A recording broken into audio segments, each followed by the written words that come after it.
Bab haram menjual habalil habalah. Dengan sanadnya Imam Muslim meriwayatkan dari Ibnu Umar bahwa Rasulullah sallallahu alaihi wasallam dengan sanadnya Imam Muslim meriwayatkan dari Abdullah bin Umar dari Rasulullah sallallahu alaihi wasallam bahwa baginda melarang daripada menjual habalil habalah. Seterusnya riwayat daripada Ibnu Umar lagi, beliau berkata orang-orang jahiliyah berjual beli daging unta hingga kepada habalil habalah. Habalul habalah iaitu unta beranak kemudian mengandung pula unta yang baru lahir tadi. Fanahahum Rasulullah sallallahu alaihi wasallam melarang daripada berbuat demikian. Ini bab haram seseorang menjual ala bai'i akhi, di atas jualan saudaranya, yakni setelah menjual kepada seseorang dan menawar di atas tawaran saudaranya, yakni setelah ditawar oleh orang lain. Wa tahrimin najh, dan haram najh dan haram tasriyah. Dengan sanadnya Imam Muslim meriwayatkan dari Ibnu Umar bahwa Rasulullah sallallahu alaihi wasallam bersabda, janganlah sebahagian kamu menjual setelah menjual kepada orang lain. Janganlah sebahagian kamu menjual atas jualan sebahagian yang lain. Maksudnya jangan menjual kepada orang lain setelah dijual kepada seseorang. Itulah diriwayatkan dari Ibnu Umar dari Nabi sallallahu alaihi wasallam, sabda baginda, janganlah seseorang itu menjual ala bai'i akhi, setelah menjual kepada seseorang saudaranya, yakni kepada seseorang lah. Dan jangan meminang di atas pinangan saudaranya, yakni setelah seseorang perempuan itu dipinang oleh saudaranya, illa an ya'dhana lahu, kecuali kalau saudaranya itu mengizinkan kepadanya. Diriwayatkan dari Abi Hurairah bahwa Rasulullah sallallahu alaihi wasallam bersabda, jangan seseorang muslim itu menawar atas tawaran saudaranya, yakni setelah sesuatu barang itu ditawar oleh saudaranya, yakni ditawar oleh orang lain lah. Nah, seterusnya ini beza lafaz sajalah, makna dia tu lebih kurang. Diriwayatkan dari Abi Hurairah bahwa Rasulullah sallallahu alaihi wasallam melarang seseorang menawar setelah seseorang menawarkan, setelah seseorang menawar sesuatu barang itu. Dalam riwayat Dawraqi, ala simati akhi, atas tawaran saudaranya, ala saumi akhi, supaya makna dia. Diriwayatkan dari Abi Hurairah bahwa Rasulullah sallallahu alaihi wasallam bersabda, tidak boleh pedagang-pedagang yang datang dengan berkenderaan itu disambut untuk menjual, dan janganlah sebahagian dari kamu menjual sesuatu barang setelah barang itu dijual kepada orang lain. Wala tanajashu, dan janganlah kamu melakukan tanajush, yakni janganlah kamu berlomba-lomba menawar barang itu, menawar sesuatu barang itu dengan maksud mengangkat harganya, bukan dengan maksud membeli. Itu makna najh. Wala yabi' hadirul libad, tidak boleh ataupun janganlah sini ya, lebih baik. Wala yabi', janganlah orang bandar menjual untuk orang luar bandar. Jangan kamu melakukan tasriyah terhadap unta dan kambing, yakni jangan kamu menahan, yakni tidak memerah susu unta atau kambing untuk beberapa hari supaya nampak besar labu susunya. Itu makna tasriyah. Sesiapa yang membelinya selepas itu, yakni selepas seseorang itu melakukan tasriyah, fahuwa bi khairin nazarain, pembeli berhak memilih salah satu daripada dua perkara setelah diperah susunya. Kalau dia bersetuju untuk terus memegangnya, yakni memilikinya, fadzaka, tak apalah, itu takdirnya, fadzaka, tak apalah. Wa in sakhitaha, tetapi kalau dia tidak bersetuju, raddaha, dia boleh mengembalikannya bersama-sama dengan satu gantang tamar. Diriwayatkan dari Abi Hurairah bahawa Rasulullah sallallahu alaihi wasallam melarang daripada menyambut rukban, rombongan pedagang, dan tidak boleh, melarang juga, Nabi sallallahu alaihi wasallam melarang juga orang bandar menjualkan barang untuk orang luar bandar,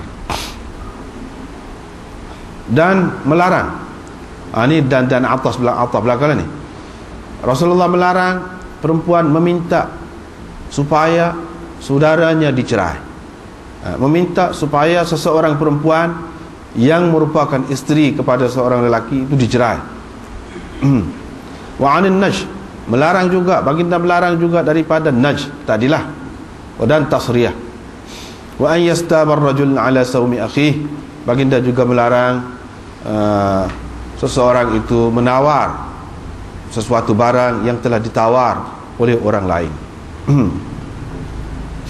Lepas tu Imam Muslim bagi beberapa sanad itu nak menunjukkan berbeza. Dalam satu sanad tu nuhiya, dilarang, itu saja. Lepas tu satu lagi tu naha, beza sikit-sikit lah. Diriwayatkan dari Ibn Umar bahawa Rasulullah sallallahu alaihi wasallam, ini bab lain pula, haram menyambut jalab, maknanya pedagang-pedagang yang membawa barang ke bandar. Riwayat daripada Ibn Umar bahawa Rasulullah sallallahu alaihi wasallam melarang barang-barang disambut, yang diterima di bahagian luar daripada kawasan bandar, hatta tablughal aswaq, sebelum sampai ke pekan ataupun ke pasar. Ini adalah lafaz Ibnu Numair. Dua orang lagi perawi mengatakan Nabi SAW naha anit talaqqi, melarang daripada talaqqi, yang menyambut barang-barang daripada luar tadi sebelum masuk ke pasar.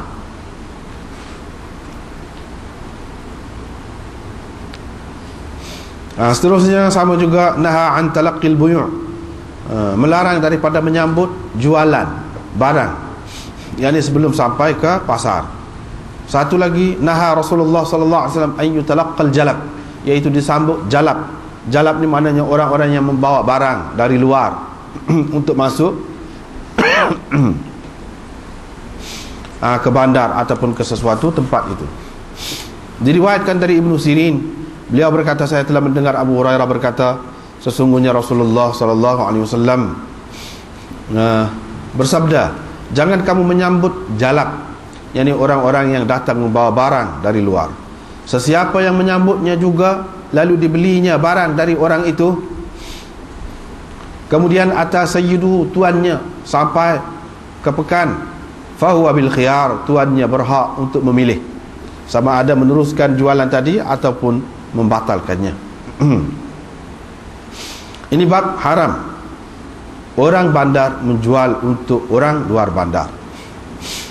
Diriwayatkan dari Abi Hurairah, beliau mengangkat hadis ini sampai kepada Nabi sallallahu alaihi wasallam, yakni memarfu'kan hadis ini. Sabda baginda, janganlah orang bandar menjual untuk orang luar bandar. Satu lagi pun lebih kuat itulah, iaitu annahu, sesungguhnya Nabi sallallahu alaihi wasallam melarang orang bandar menjual untuk orang luar bandar. Satu lagi riwayat daripada Ibnu Abbas, beliau berkata Rasulullah sallallahu alaihi wasallam bersabda, Rasulullah sallallahu alaihi wasallam melarang pedagang-pedagang yang datang dengan kenderaan disambut. Baginda melarang orang bandar menjual untuk orang luar bandar. Saya berkata kepada, yang ini kata perawi ini, saya berkata kepada Ibnu Abbas, apa makna katanya orang bandar untuk orang luar bandar itu? Ibnu Abbas berkata, janganlah dia menjadi simsar kepadanya, yang menjadi broker kepadanya. Jangan dia menjadi orang tengah kepadanya. Diriwayatkan dari Jabir, beliau berkata Rasulullah SAW bersabda, janganlah orang bandar menjual untuk orang luar bandar. Biarkan manusia, Allah berikan rezeki kepada sebahagian mereka dari sebahagian yang lain, ataupun dengan sebahagian yang lain. Cuma dalam riwayat Yahya berbeza sikit, dia kata yurzaqu, supaya manusia diberi rezeki sebahagian mereka dari sebahagian yang lain. Seterusnya riwayat dari Anas bin Malik, beliau berkata kami dilarang, nuhina, kami dilarang,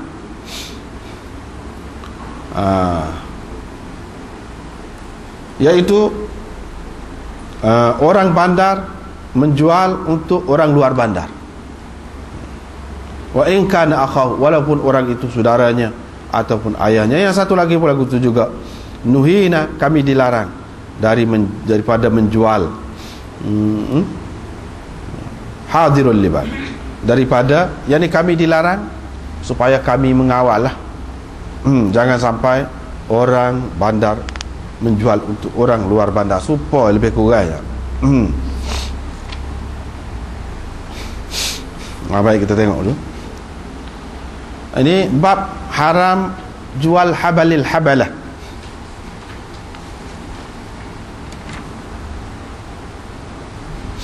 Apa maknanya larangan daripada menjual habalil habalah? Ada beberapa makna yang disebutkan oleh ulama. Di antaranya adalah kitab ni, Syarah Muslim pun ada boleh tengok bawah. Satu kumpulan ulama mengatakan, iaitu jualan dengan harga bertangguh hingga kepada unta melahirkan anak, dan anaknya itu melahirkan pula anak. Itu makna habalil habalah. Tafsiran ini ada tadi, telah diambil daripada Ibnu Umar. Inilah pegangan Malik dan Syafi'i dan orang-orang yang sependapat dengan mereka. Jual beli, mana jual barang, bayar bila? Bayar. Bayar ni unta ni mengandung ni. Ni unta depan mengandung. Nanti apabila dia beranak, anak dia tu pula beranak, baru bayar. Tak boleh lah. Ataupun bui piti, barang mana? Barang nantilah, nanti pasal ni juga. Nanti ni anak dalam kandungan unta ni lahir, beranak, tubik. Lepas tu dia ni mengandung pula, mengandung pula ataupun beranak pula. Ni makna yang pertama ni, beranak pula, baru nak bagi barang. Tak boleh. Pasal apa? Sebab tidak tentu masa dia, dan sesuatu yang ada tipu daya tu, tidak jelas. Sebab boleh jadi hak tu sendiri tu pun tak beranak, hak tu sendiri tu pun tak beranak, hak mengandung saat ni tu mati, tak beranak. Ataupun kalau beranak pun dia tidak beranak pula dah, hak tu, hak anak tu. Jadi tidak jelas. Selama mana tak tentu, tak boleh lagu tu. Itu yang pertama. Makna yang kedua, iaitu menjual anak unta yang dalam kandungan tu, anak kepada anak unta yang dalam kandungan, jual tu. Menjual anak unta yang hamil sekarang ni, anak kepada anak dia tu. Itu makna habalil habalah, menjual anak kepada anak unta yang dalam kandungan. Seekor unta sedang mengandung, seekor unta sedang mengandung, munting. Jadi nanti anak dia tu beranak, tubik. Lepas tu anak dia tu pula beranak pula. Jual anak kepada anak dia. Hak ni pun tak beranak lagi. Hak nak jualnya bukan hak tu, hak dalam perut tu pun tak tahu lagu mana lagi. Hak dalam perut tu pun tak boleh jual. Sebab apa? Sebab tidak jelas. Nanti apabila keluar dia buta, kau dia cacat, kau dia apa, kau pula boleh jadi bala.